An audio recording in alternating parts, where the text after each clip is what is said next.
Hello, David Paul here. Wow, David Paul here. That's very slow because I'm tired. You don't think it, but it's been hard work, and all I've done is drill holes. But what I mean doing, as I was talking about making the triangles rather like a pool table on the immediately previous video to this one.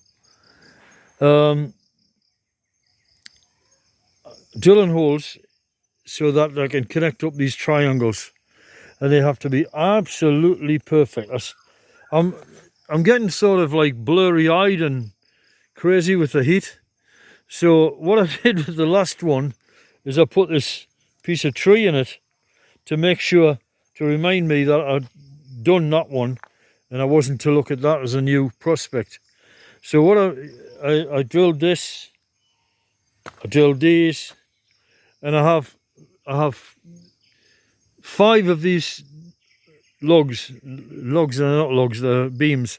5 of these drilled already, and I have a drill bit which goes most of the way through. There's about 1.5 inches left. So unfortunately what I got to do is I got to run around the other side, mark up everything and measure the precise spot where it should come out, and then re-drill it from the underside so I get the 2 ends to line up, and then that's it sorted. Okay, well that's great. Okay, so you do that. But then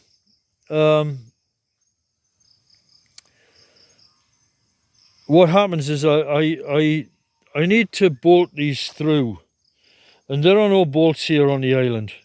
So what am I going to do? Well, I could put pins in them to locate them to stop them moving around, and at some time in the future buy bolts.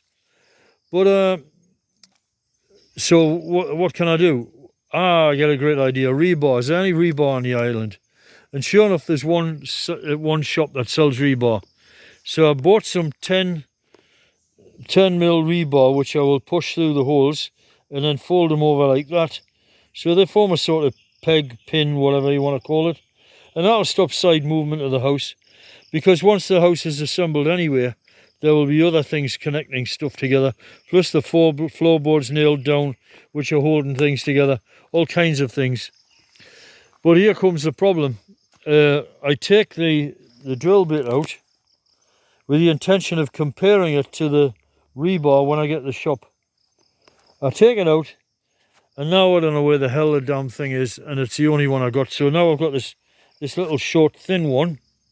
So hopefully I'll still be able to drill through with that and get 2 joining up holes. And maybe if I have to, I'll have to ream the hole out somehow with a piece of rebar or whatever. But I've just got one last beam to do on that. A comment I wanted to make on the wood. I was talking about banana wood this morning, and something remarkable's happened. I wouldn't have believed it unless I'd seen it with my own eyes. There are planks of wood here which were cut the other day, fresh, and they've turned banana. They've gone really curved, you know. Absolutely dreadful. But it doesn't matter if you're going to use short bits, because you can straighten that bit up. But over the long run, I'm thinking, oh my God, I got to straighten this damn thing out. So then what happens is I'm running around looking for stuff and whatever, and I come back, and the sun's been on these beams, and the banana wood, all of the banana wood is less banana. This one is still a bad one, this one here. But this one in the centre is pretty much half respectable, which I'm kind of amazed at. So he's the new candidate for drilling next. So he's number 4 people on a motorcycle. 4 people on a motorcycle, booming along, not giving a toss, only in the Philippines. It's probably illegal, but they don't care. Anyway, it's quite surreal, really.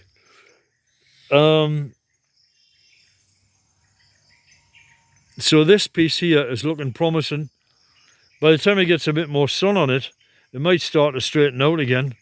And even with what is there, I can put some stress on that and get it to straighten out mechanically somehow.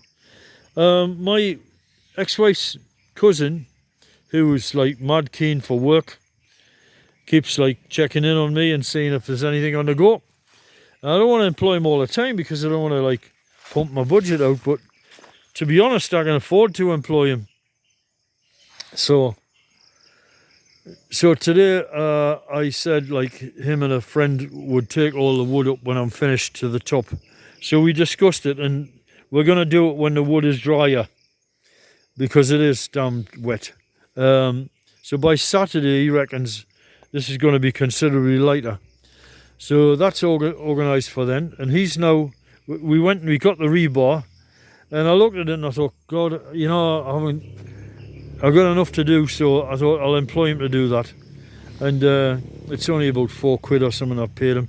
And he's going to put up all the rebar and deliver it back, ready for me to go at. And so that is good. That's really good. That's helping me a lot. And that's it really. Actually, I just had a thought. Maybe I don't need to drill through all of the wood beams. Just drill through right through the top wood beams, because the bottom one, it'll stop it falling out. And what else? That's it really. So it's getting dusky now. I've got a little bit more time left to drill this last one log. You see, if I can get the drill holes in at least, I've got the reference points. Even if they're not wide enough, I can widen them. But what I mustn't do is, you know, I must get them done, you know, because now tomorrow I want to start on with the mitring of the corners. So that's it for today. Atilago, makita tayo sa kana. See you later. Jesus be with you.